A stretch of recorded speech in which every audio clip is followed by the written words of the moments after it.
Kamusta mga brad? It's me Eric at sa video na to, gawa tayo ng first impressions sa 9pm Rebel by Afnan.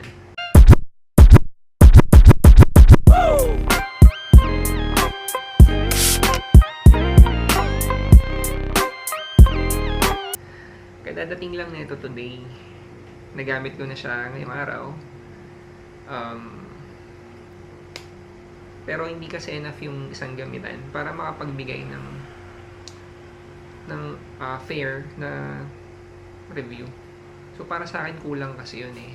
So tatawagin ko na lang to na first impressions. Honest pa rin syempre. Sobrang hype dito, 'di ba? Talagang pinag-usapan siya since yung day na in-announce ni Afnan na i-release siya. Hindi natin masisisi tayong lahat. Afnan kasi yan. Bilang fragheads na mahilig sa mga Middle Eastern perfumes, kilala natin si Afnan na quality yung mga nire-release na pabango. Minsan nga feeling ko mas naghihintay pa ako ng release nito na Afnan kaysa sa mga designers. Kasi alam ko si Afnan hindi sasayangin yung pera ko.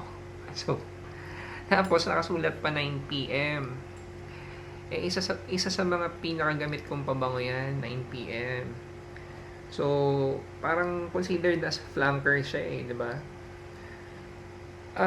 Before ko to nakuha, nakita ko na yung listed notes. Doon pa lang, alam mo na wala siyang kinalaman dito. Pero kahit pa paano, umasa ako na baka may mali lang doon sa list. Kasi minsan, or kadalasan, nangyayari naman yun na may ilalabas na list ng notes yung isang pabango, pero mali. Or may kulang, or may sobra. Pero nung in-spray ko to kanina, alam ko na kagad na iba. So, umagri na ako dun sa nakalista na notes. Though, yung ibang nakalista na notes, hindi ko ma-detect, hindi ko makuha. Basta one thing is definite. Hindi sila magkapareho ng scent DNA. Walang twist. Magkalayo lang talaga. Magkaiba talaga. Ultra male, ito, iba. So, initial scent na ito, pineapple. Juicy, pineapple. Para siyang combination of fruits. Pero yung leader nila, pineapple. Pineapple talaga yung nangingibabaw May sweetness dahil dun sa fruits. Hindi siya overly sweet. Para siyang, alam niyo yung hinog na prutas, 'di ba? May tamis 'yun. Parang ganun yung sweetness na nakukuha ko sa kanya. Natural sweetness, parang ganun yung vibe niya. Grabe, sobrang dominante ng pineapple niya kasi nag-transition na sa midnight, umabot na ng dry down. Nakukuha ko pa rin yung pineapple. Okay. So, may mga nagkumpara nito sa Aventus at sa BR540. Magdi-disagree ako. Favorite scent DNA ko yung Aventus. May pineapple siya, oo. Pero siguro kasi may ibang perfumes na mas malapit or mas madali ikumpara. Si BR540, bandang dulo, pero hindi ko pa din makonsider na ganun yung combination Merong maliit na part lang siguro si BR540 na makukuha mo kapag naamoy mo to. Ang pinakamadali talaga ikumpara, Caed Alforsan saka Zara Burgos. Pineapple 'di ba? Kung naamoy nyo na to, alam nyo na yung sinasabi ko. Pineapple. Nagandahan lang ako dito kasi okay, may pineapple. Mahilig ako doon. Gusto ko yung Aventus. Pero hindi siya talaga yung ganun na Aventus Parang pineapple plus woods. Ganun yung vibe.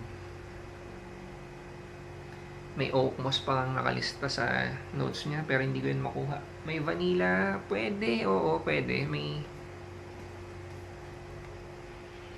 May something creamy along the middle pero hindi ganun ka-dominante. Very subtle. Sa dulo may musk, may caramel, may woods, may ambergris. Yung musk okay, kuha ko. merong something clean pero hindi rin ganun ka-dominant. Yung caramel niya, yun yung tingin ko na sinasabi nung ibang nakaamoy na BR540. Pero hindi din naman ganun kalakas eh. Again, subtle. Pineapple tsaka woods talaga siya. Kung i-define ko siya, ano amoy neto? Pineapple tsaka woods. Longevity niya sa akin today, at least 6 hours. Projection, siguro more than moderate yung projection niya. Pwede ko i-consider na strong. Parang siguro na counted na as strong. Hindi ko sure kung hanggang 6 hours lang talaga. Baka more than dun ba. Naamoy ko pa naman sa damit. Nag-spray ako more than 6 hours na. Yung sa balat, hindi ko na kasi masyadong hindi ko na makuha eh. So, I'm not sure kung hanggang 6 hours lang or less or baka lagpas. Susubukan ko sa mga susunod na araw na full wear din. Pwede siyang gamitin sa palagay ko kahit anong araw sa weather ng Pilipinas. Pineapple kasi siya eh. So parang ang laking tulong niya sa atin. May refreshing, 'di ba? Hindi ko siya ma-consider na cloying, pero hindi ko ma-recommend na mag-spray ka ng madami. Yung sweetness niya for me is sakto lang kasi galing dun sa pineapple naman. Hindi ko rin masabi na sharp yung opening. Impressed nga ako, wala akong nakuhang hindi amoy cheap yung initial spray, yung initial scent sa kanya. Very composed na pineapple na may halong ibang prutas. Tapos yun nga, habang nagta-transition, nadadagdagan ng woods. Bagay siya isuot ng siguro mga mid-20s pataas. Hindi ko nafe-feel na pambata siya. So, bagay siya sa mas matured. Feeling ko pwede siya formal or casual. Bagay siya pang umaga, bagay siya pang gabi. Assessment ko dito, pwede mo siyang gamitin anytime. Lalo sa Pilipinas. Available na sa Shopee tsaka sa Lazada namin yung Decan. May Facebook kami, may Instagram.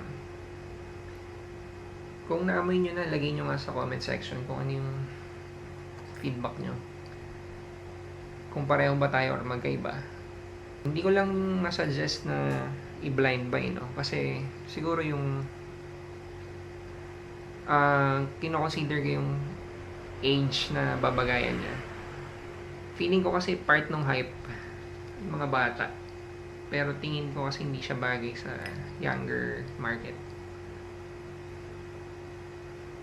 Mukhang mid-20s pataas. Yun lang. Kung nagustuhan niyo yung video, pa-like at pa-subscribe. Thank you.